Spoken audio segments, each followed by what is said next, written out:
নমস্কাৰ বলো সকলোকে পুনৰবাৰ আপু নিউজৰ অন্য এটা ভিডিঅ'লৈ স্বাগতম জনাইছো।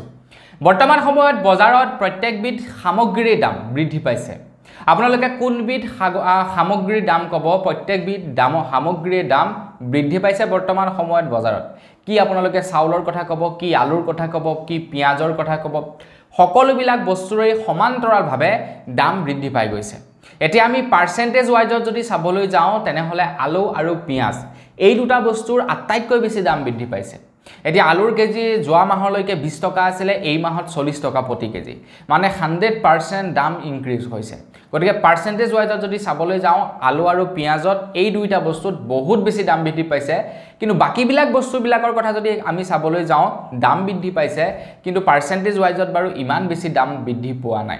বৰ্তমান সময়ত যদি আপোনালোকে আদা নহৰু কিনিবলৈ যায় তেন্তে অত্যাধিক দাম ভৰিব লাগে।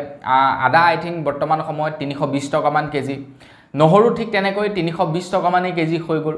তাৰ সমান্তৰালভাৱে জলকীয়াও কিন্তু কম হৈ থকা নাই, জলকীয়াও এতিয়া বৰ্তমান প্ৰায় 100 টকা, বিলাহীও প্ৰায় 100 টকাৰ ওচৰা-ওচৰি, ভাত কেৰেলা তিতা কেৰেলা এইবিলাকো প্ৰায় 100 টকাৰ ওচৰা-ওচৰি, জিকা ভেন্দি এইবিলাক প্ৰায় 60-70 টকাৰ ওচৰা-ওচৰি।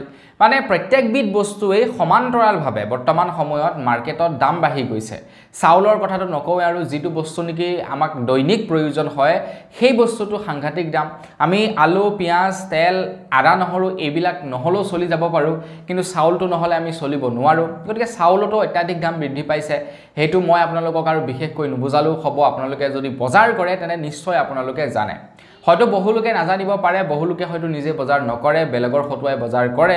বহুতৰ এনেকুৱা আছে পাৰ্টিবিলাকত ঘূৰি থাকোঁতে টাইম যায়, তো তেওঁলোকৰ বজাৰ কৰিবৰ কাৰণে সময় নহয়। গতিকে তেওঁলোকে বুজি নাপাব পাৰে, তেওঁলোকে ফকটীয়াত টকা পাই থাকে। গতিকে তেওঁলোকে বুজি নাপাব পাৰে যে বস্তুৰ দাম বাঢ়িছে নে নাই বঢ়া। কিন্তু যিসকলে নেকি প্ৰকৃততে কষ্ট কৰে, যিসকলে নেকি আপোনাৰ কষ্ট কৰি চাকৰি বাকৰি কৰি মাহেকৰ মূৰত দৰমহাটি পায়, তেওঁলোকে বুজি পাইছে যে কিমান টকা দাম বৃদ্ধি পাইছে বৰ্তমান সময়ত বজাৰত প্ৰত্যেকবিধ সামগ্ৰী। কিন্তু তাৰ বিপৰীতে আমি দেখিবলৈ পাইছোঁ এটা সামগ্ৰীৰ দাম কমিছে, আৰু দাম কমিছেতো কমিছে, যথেষ্ট পৰিমাণৰ দাম কমা পৰিলক্ষিত হৈছোঁ। এটা কি বস্তুৰ দাম কমিছে এতিয়াই মই আপোনালোকক কৈ নিদিওঁ, ভিডিঅ'টো শেষৰ পালে চাওক, আপোনালোকে তেতিয়া গম পাব যে কি বস্তুৰ দাম কমিছে। আৰু এই যিটো বস্তুত নেকি দাম কমিছে বহুতেই ভাল পাব, বহু লোকেই এই বস্তুটোৰ দাম কমাৰ ফলত কিন্তু যথেষ্ট পৰিমাণৰ ভাল পাব।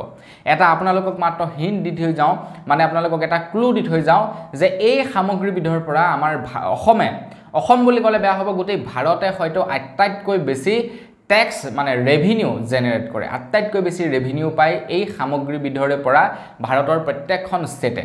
গতিকে কি হ'ব পাৰে সেই সামগ্ৰীটো আপোনালোকে এতিয়াই বাৰু কমেণ্ট এটা কৰি জনাওকচোন। আৰু আপুনি যদি গম পাইছে তেন্তে আপুনি এজন লেজেণ্ড হয়। তো বন্ধু বান্ধৱীসকল, কি সামগ্ৰীটোতনো দাম কমিছে আৰু কিমান দাম কমিছে মই আপোনালোকক আজিৰ এইটো ভিডিঅ' জনাম। তো মই শ্ৰীপাঞ্জলি গগৈ, আপোনালোকে চাই আছে আপু নিউজ। আহক আৰম্ভ কৰোঁ আজিৰ ভিডিঅ'। তো আগবাঢ়িছোঁ খবৰটোৰ ফালে আগবঢ়াৰ আগতে লাইক এটা কৰিবলৈ নাপাহৰিব। চেনেল যদি এতিয়ালৈকে ছাবস্ক্ৰাইব কৰা নাই তেন্তে চেনেলটো ছাবস্ক্ৰাইব কৰি ল'ব, এনেকুৱা ধৰণৰ খবৰবিলাক নিতৌ এইটো চেনেলত আপোনালোকে চাই থাকিবৰ কাৰণে। তো বন্ধু বান্ধৱীসকল, প্ৰত্যেকবিধ সামগ্ৰীৰ দাম আমি বৰ্তমান সময়ত বাঢ়ি যোৱা পৰিলক্ষিত হৈছে। প্ৰত্যেকবিধ সামগ্ৰীয়ে বৰ্তমান সময়ত দাম বাঢ়িছে, কিন্তু তাৰ পৰিপ্ৰেক্ষিতত আপোনালোকক ক'লোৱে এনেকুৱা এবিধ সামগ্ৰীৰ বৰ্তমান দাম কমাই দিছে, যিটো সামগ্ৰীৰ কিন্তু দাম বাঢ়িলে চৰকাৰৰ যথেষ্ট পৰিমাণৰ লাভ হয়, চৰকাৰৰ যথেষ্ট পৰিমাণৰ ৰেভিনিউ জেনেৰেট হয়। কিন্তু তাৰ পাছতো চৰকাৰে সেইসকল ব্যক্তিৰ প্ৰতি লক্ষ্য ৰাখি দামটো কমাই দিছে যিসকল ব্যক্তিয়ে নেকি প্ৰত্যেক দিনাই এই সামগ্ৰীবিধ সেৱন কৰে। কি হ'ব পাৰে বাৰু আইডিয়া কৰকচোন, আপোনালোকৰ অকণমান বাৰু আইডিয়া আহিছেনে কোনবিধ সামগ্ৰীৰ দাম কম হৈছে? তো বন্ধু বান্ধৱীসকল, বহুলোকে হয়তো ইতিমধ্যে গেছ কৰিয়ে পেলালে কোনবিধ সামগ্ৰীৰ দাম কমিছে। হয়, মদত দাম কমিছে বুলি খবৰ ওলাইছে। 1 ছেপ্টেম্বৰ তাৰিখৰে পৰা নতুন দাম কাৰ্যকৰী হ'ব আমাৰ অসমত। 1 ছেপ্টেম্বৰ তাৰিখৰে পৰা নতুন দাম আহি পৰিব মদত আমাৰ অসমত।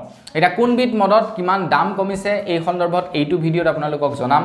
এতিয়া বহুলোকে হয়তো ক'ব যে মদৰ কথানো কি ক'ব লাগে, মদত দাম বাঢ়ক বা কমক তো আমাৰ কি আহে যায়। কিন্তু মই প্ৰত্যেকবিধ বস্তুৰে যিহেতু দাম কমিলে বা বাঢ়িলে ভিডিঅ' আপোনালোকক বনাই জনাওঁ, গতিকে এইটো সামগ্ৰীনো আপোনালোকক এৰি থৈ যাওঁ কিয়? বহুতেতো এই সামগ্ৰীটো সেৱন কৰে। তো সেইকাৰণে আপোনালোকক এই সামগ্ৰীবিধৰ কথা জনাইছোঁ যে কিমান কি দাম কমিছে। তো এতিয়া জনাই যাওঁ কোনবিধ কি বস্তুত কিমান দাম কমিছে খবৰ লোৱা অনুসৰি ৰাজ্যত হ্ৰাস পাইছে বিলাতী সুৰাৰ মূল্য 1 ছেপ্টেম্বৰৰ পৰা কাৰ্যকৰী হ'ব নতুন দাম কোন ব্ৰেণ্ডত কিমান টকা হ্ৰাস পালে তো খবৰ লোৱা অনুসৰি 5% এলকহলযুক্ত 660 মিলিলিটাৰৰ বিয়েৰৰ দাম 22 টকা হ্ৰাস পাইছে বুলি খবৰ ওলাইছে 22 টকা হ্ৰাস পাইছে 5% এলকহলযুক্ত 660 মিলিলিটাৰৰ বিয়েৰৰ দাম তাৰ পাছতে 5%ৰ অধিক এলকহলযুক্ত 660 মিলিলিটাৰৰ বিয়েৰৰ দাম 34 টকালৈ হ্ৰাস পাইছে মানে ডাঙৰ যেটো নেকি বিয়েৰ হেটো 34 টকা হ্ৰাস পাইছে আৰু যেটো নেকি সৰু কেনটো হেটোত আপোনাৰ 22 টকা হ্ৰাস পাইছে তাৰ লগে লগে জেনেৰেল ব্ৰেণ্ডৰ 750 মিলিলিটাৰ ৰামৰ দাম 117 টকালৈ হ্ৰাস পাইছে মানে যেটো ৰাম নেকি ঠাণ্ডা দিনত আপোনাৰ খাই হেটোত আপোনাৰ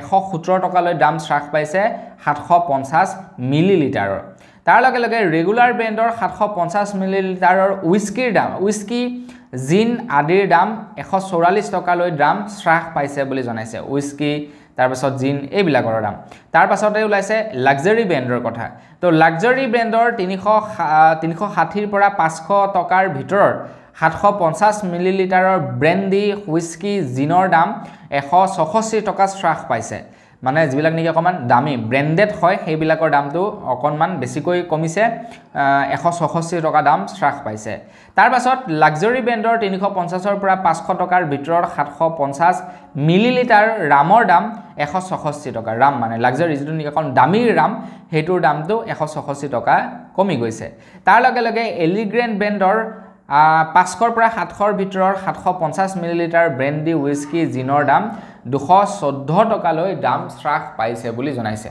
এতিয়া মদৰ দাম বহুত আছে 1400 1500 2 লাখ 3 লাখ 4 লাখ 5 লাখ টকালৈকে আছে তো সব বিধৰ দাম কমা নাই মই যি কেইটা আপোনালোকক কলো বিশেষকৈ আমাৰ অসমত যিখিনি নেকি মদ বিশেষ বেছিকৈ চলে তো সেই কেইটাৰ দামটো কমিছে মানে হ্ৰাস পাইছে বুলি খবৰ ওলাইছে এটা যিবিলাকে নেকি ডেইলি মদ সেৱন কৰে যিসকলে নেকি কন্টিনিউ মদ খায় তো তেওঁলোকে ভাল পাব তেওঁলোকে এই খবৰটো শুনি হয়তো বহুত চাগে আনন্দিত পাইছে গতিকে আপুনিও যদি খায় আপোনাৰ লগ বন্ধুলৈ ভিডিওটো শেয়াৰ কৰি দিয়ক আপোনাৰ বন্ধুজনলৈ শেয়াৰ কৰি দিয়ক যে এতিয়াৰে পৰা পাৰ্টি কৰিবলৈ হলে আমি বেছিকৈ টকা এৰেঞ্জ কৰিব নালাগে কমকৈ টকা আমি গুটালে হ'ব তো শেয়াৰটো কিন্তু কৰিবলৈ নাপাহৰিব তো বন্ধু বান্ধৱীসকল বহুত আজিৰ ভিডিঅ জনাবলগীয়া সৰু এটা খবৰ ইমানে আছিল খবৰটো জানি কেনেকুৱা লাগিলে কমেন্ট কৰি জনাব যদি ভাল লাগিলে লাইক এটা কৰিব চেনেল যদি সাবস্ক্ৰাইব কৰা নাই সাবস্ক্ৰাইবটো কৰি ল'ব পুনৰ এটা ভিডিঅ লগ পোৱাৰ খালি বিদায় মাগিছো ধন্যবাদ জয় অসম